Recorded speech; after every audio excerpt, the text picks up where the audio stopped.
Hi, my name is Heather McIntyre, and this is my week 4 journal entry for my Introduction to Health and Wellness class, where we talk about life stressors. The results of my assessment weren't all that surprising. I scored a 537, which means that I faced increased risk of illness.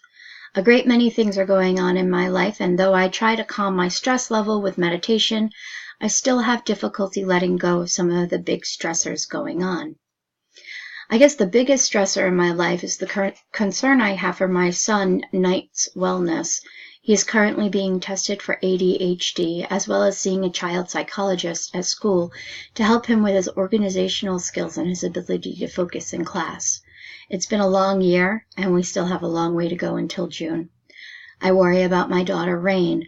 She is currently in PM preschool and has an IEP. Certain motor skills, comprehension, and speech need a bit of work, though I have seen vast improvements since September. I have also been dealing with the death of my cousin, Adam. He died in August at age 34, and I miss him a great deal. Then, of course, there's managing my time between being a mother, a wife, a posh consultant, and an Uber driver, as well as a student. I understand that my challenges now will be well worth my promising future, and that knowledge gives me the drive to continue managing my time the best that I can. Stress impacts all dimensions of wellness. Your spirituality becomes impacted by stress, making it difficult to focus on your spirituality because your thoughts are hindered by the stressors within your life. It affects your social wellness by making you unpleasant to be around, cutting your social contact in your life. Your physical wellness is also impacted quite a bit.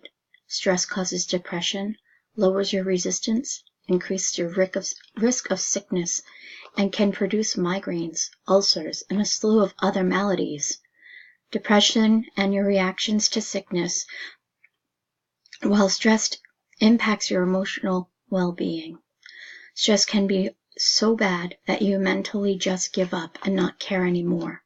That seriously impacts your intellectual wellness. Your overall work ethic will change.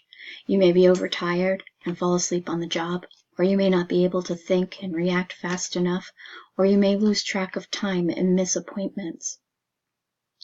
These things impact your occupational wellness, and even your environmental wellness is impacted.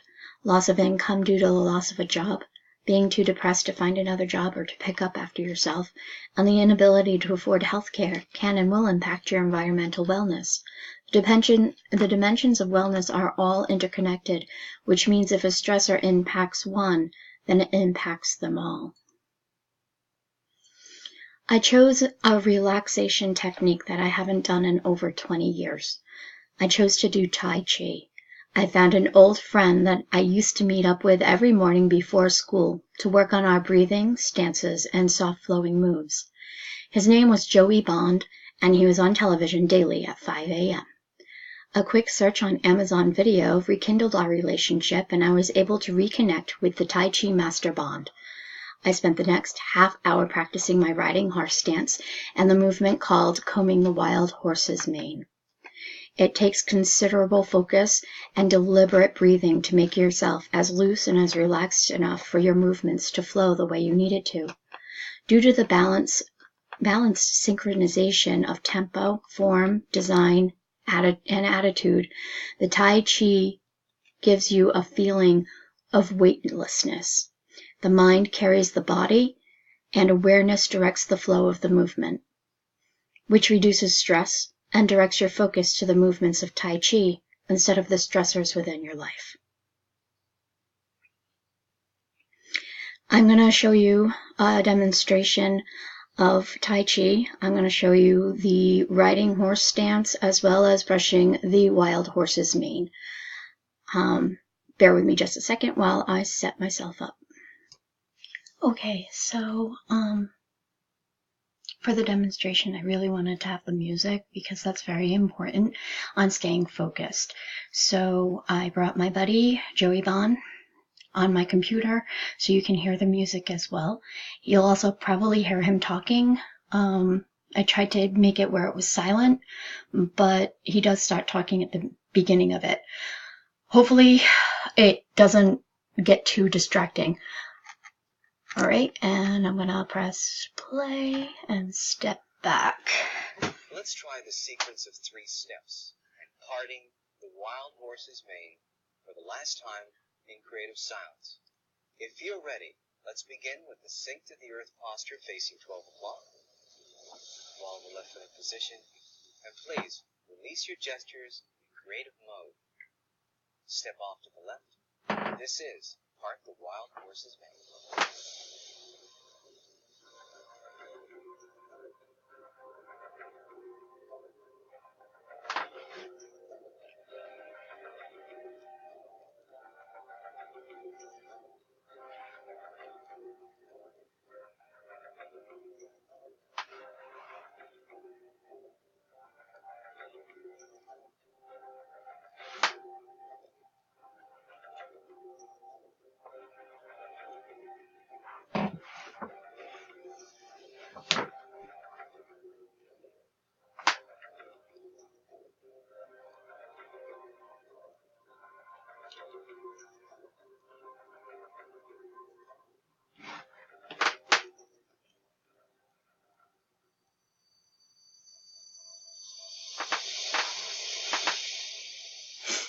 In the early state, I hope it kind of gives you an idea. It's really difficult because you can only see from my torso up, but I don't have a place to put my computer that you'd be able to see my full body.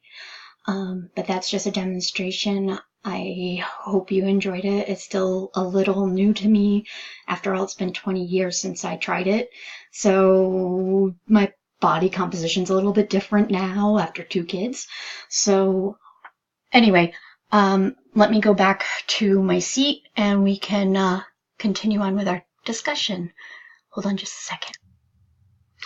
Tai Chi practiced on a regular basis will be completely effective in reducing your stress.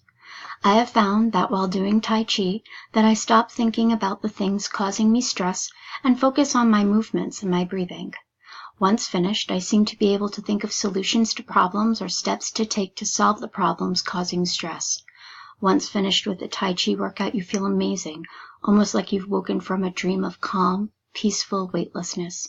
Tension no longer tightens your muscles, headaches seem to disappear, and your outlook on life seems a bit less grim. It has been my belief that Tai Chi scares depression away. I'm not sure why I stopped the workouts, but I think I'll be doing them more often from now on. There are multiple health risks and disease linked to stress. It causes tension, headaches, and migraines. Muscle tensions, which will turn into muscle atrophy due to disuse of the muscle. It causes anxiety attacks, high blood pressure, heart attacks, high cholesterol, type 2 diabetes, obesity, ulcers, or severe stomach pain. Stress has also been linked to erectile dysfunction and impotence in males, and absent or irregular menstrual cycles in women. It can even reduce sexual desire. Strokes, allergies, depression, paranoia, potential drug abuse are also risks to people who can't manage stress. The scariest risk of all is that stress has been linked to blood cancers.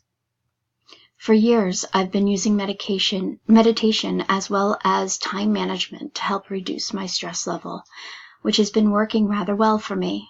I have decided to add Tai Chi and aerobics to my weekly schedule. Not only will it reduce my weight, but it'll build muscles and make my bones stronger.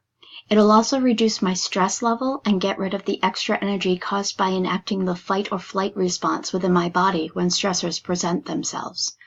Those 2 things added to my week of meditation and time management will decrease my health risks and reduce sickness, which is needed to maintain a schedule that I have developed for myself, improving my overall health. Thank you for your time. I hope you enjoyed this little blurb. Thank you.